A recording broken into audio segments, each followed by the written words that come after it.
ஓகேண்ணா. ஒரு நிமிஷம் வரணுண்ணா. ஆராய்ச்சிலாம் பண்ணுண்ணே. கறி பயங்கரமாக இருக்குது. தண்ணியாக வரல நண்டுல.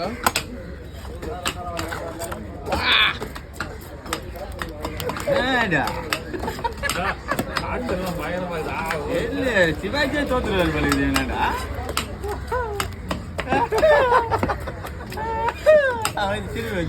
திருப்பி தந்த மொபைல் ஆட்டோன்னு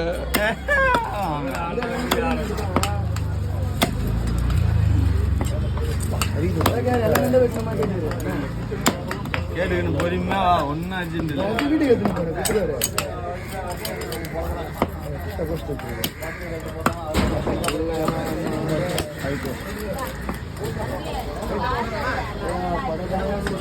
பண்றது தட்டக்கூடாதா?